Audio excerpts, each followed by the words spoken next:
فيلمنا النهارده فيلم اكشن ومغامره اسمه ذا لاست ايربندر، وتم اصداره سنه 2010. وقبل ما نبدا ما ننساش نصلي على النبي ونشترك في القناه عشان توصلكم كل الفيديوهات الجديده. من مئات السنين كانوا كل شعوب وممالك الارض بتعيش في سلام وتناغم مع بعض، وهم مملكه الميه ومملكه الارض والنار والرياح، عشان كان موجود شخص اسمه الافاتار. وده شخص بيتولد بين واحد من الامم الاربعه، وبيقدر يتحكم في الاربع عناصر مع بعض في وقت واحد، والوحيد اللي بيقدر يتواصل مع عالم الارواح. والافاتار ده كان قادر يحافظ على التوازن بين الشعوب الاربعه، بس بعد كده اختفى وما ظهرش تاني. وبيبدا فيلمنا بعد 100 سنه من اختماء الافاتار، وبنشوف كاترا واخوها سوكا اللي طلعوا من بيتهم عشان يصطادوا، وهم ماشيين التلج بيتكسر من حواليهم، وبتظهر كوره كبيره تلجيه، وبتروح كاترا عشان تكسرها وتشوف فيها ايه. بس اول ما بتبدا تكسر فيها بيطلع منها ضغط هوا جامد، وبيحدفها هي واخوها بعيد عن الكوره، وبتتكسر الكوره. وبيروح كاترا واخوها عشان يشوفوا ايه اللي كان جواها، وبيلاقوا جواها طفل صغير وجنبه حيوان ضخم غريب،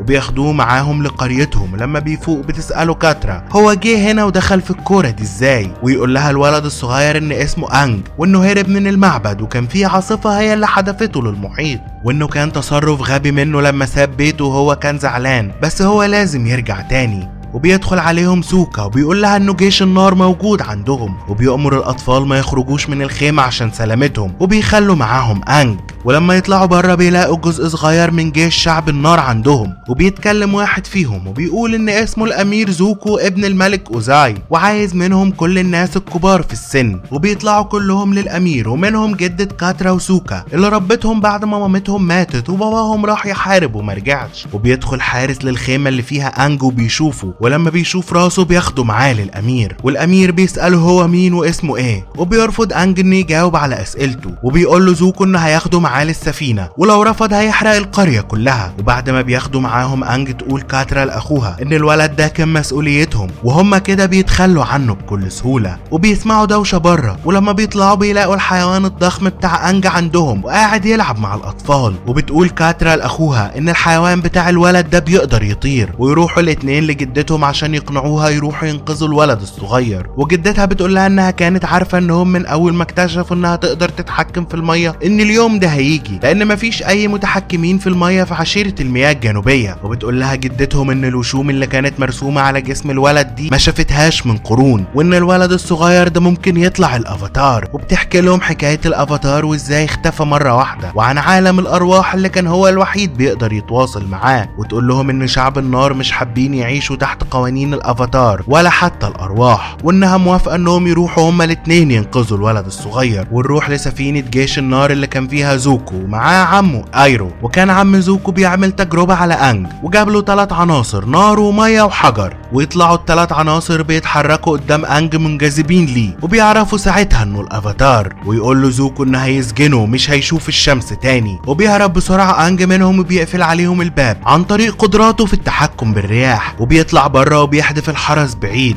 ولما يوصل لسطح السفينة بيلاقي مخلوق البيسون بتاعه، وبيفرح جدا لما يشوفه. وبيطلع له زوكو والحراس بتوعه، واول ما بيشوفهم انج بيهرب بسرعه وبينط من السفينه وبيطير في الهواء لغايه لما بيوصل للحيوان بتاعه. وبيشكر كاترا وسوكا عشان جابوا الحيوان بتاعه واسمه ابا. وبياخدهم انج وبيروحوا للمعبد اللي اتربى فيه وسط الكهنه، وبيلاقوا هناك قرد بيطير، وبيقول لهم ان القرود دي بيربوها كحيوان اليف عندهم. وبتستغرب كاترا عشان الحيوانات دي انقرضت من العالم كله، وبيقول لها انج انقرضت ايه، ده في منهم كتير قوي في الجبل. ولما يروح يشوف الكهنه اصحابه بيلاقيهم كلهم ماتوا وبقوا عظم. وتفهم كاترا اللي بيحصل، وبتقول لانج انه كان موجود في الكوره التلجيه دي لمده 100 سنه، وفي اسطوره عند شعب النار بتقول ان الافاتار هيتولد من شعب رحاله الرياح، وعشان كده هم قضوا على كل رحاله الرياح. وبيتصدم انج من اللي قالته، وبيقعد بعدها يصرخ لغايه لما لون عينه بيتغير وبيطير في الهواء، والهواء من حواليهم بيبقى شديد جدا. وبنروح للامير زوكو اللي شافه قائد جيوش النار زهاو وهو على سفينته الصغيره، ودعاه عشان يتعشوا مع بعض. وبيقول وسط جيش شعب النار كله ان الامير زوكو اتنبذ بامر من الملك،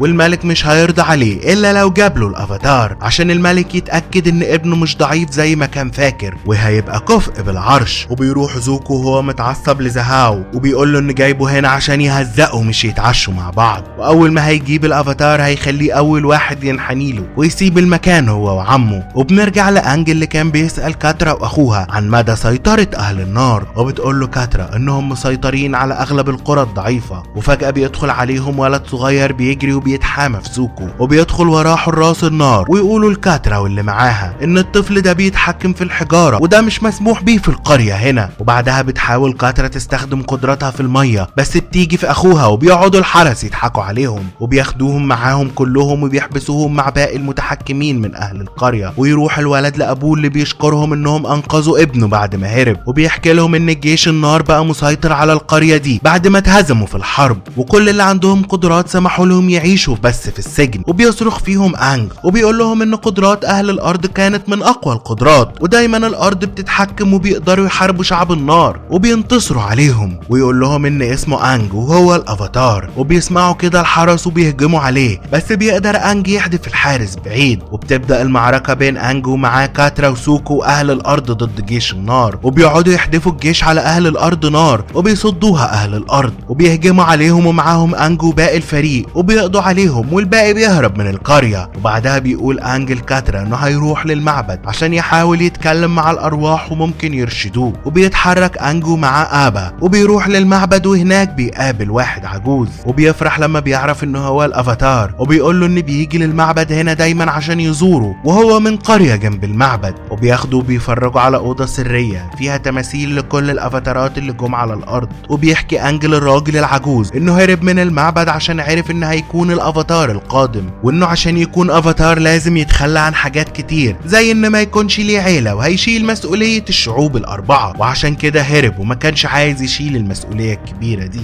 بس فجأة بيطلع كل ده كمين، وبيظهر جيش النار من كل حتة في المعبد وبيحاصروا انج وبياخدوه معاهم وبيربطوه. وفجأة انج بيلاقي نفسه في حتة تانية بعيد عن المكان اللي هو مربوط فيه، ويكلموا التنين من عالم الارواح ويقول له انهم مستنيينه من زمان ولازم يروح لعشيرة المياه الجنوبية عشان لو استولوا جيش النار على القرية دي في ناس كتير هتعاني وهتموت زي ما حصل لما قتلوا كل متحكمين الرياح. وبيهجم في اللحظة دي شخص غريب على المكان اللي فيه انج وبيقعد يقتل في الحراس لغاية لما بيوصل لانج وبيفكه، وكمان بيديله سلاح. ويطلع انج معاه الشخص الغريب وبيقتلوا جنود النار. وبيوصل زهاو ويقول لهم ما يقتلوش الافاتار لان لو قتلوه هيتولد واحد تاني جديد وهيضطروا يفضلوا يدوروا عليه تاني. وبيسأل الشخص الغريب اللي مع انج هو مين، بس مش بيرد عليه. وبيمسك انج وبيبقى عايز يقتله، وبيسمح لهم زهاو يخرجوا عشان ما يقتلش انج. ولما بيطلعوا بره بيحدفوا رمح عليهم، وبيجي في قناع الشخص الغريب وبيقع على الارض. ولما بيشيل انج القناع بيطلع الامير زوكو وبيتحكم انج في الهواء، وبياخد زوكو وبيهربوا بسرعة وبعدها بيسيبه وبيمشي. وبيروح زهاو للملك وبيقول له ان ابنه هو اللي اقتحم الجيش بتاعه وان هو اللي هرب الافاتار. وبيرجع بعدها زوكو للسفينة بتاعته، واول ما بيدخلها بتنفجر بيه وعمه بيفضل يصرخ عليه. وبيرجع انج لكاترا وسوكو ويوصلوا لعشيرة المياه الجنوبية وقدموا نفسهم للمجلس الملكي وفرجهم انج على قدراته وان هو الافاتار. وبيبدأ المجلس الملكي يجهز نفسه للحرب جاية مع جيش النار عشان الافاتار موجود عندهم. وبيقعد يتمرن انج على التحكم في المية، وبيتحرك جيوش النار لعشيرة المياه الجنوبية. وبيعزي زهاو عم زوكو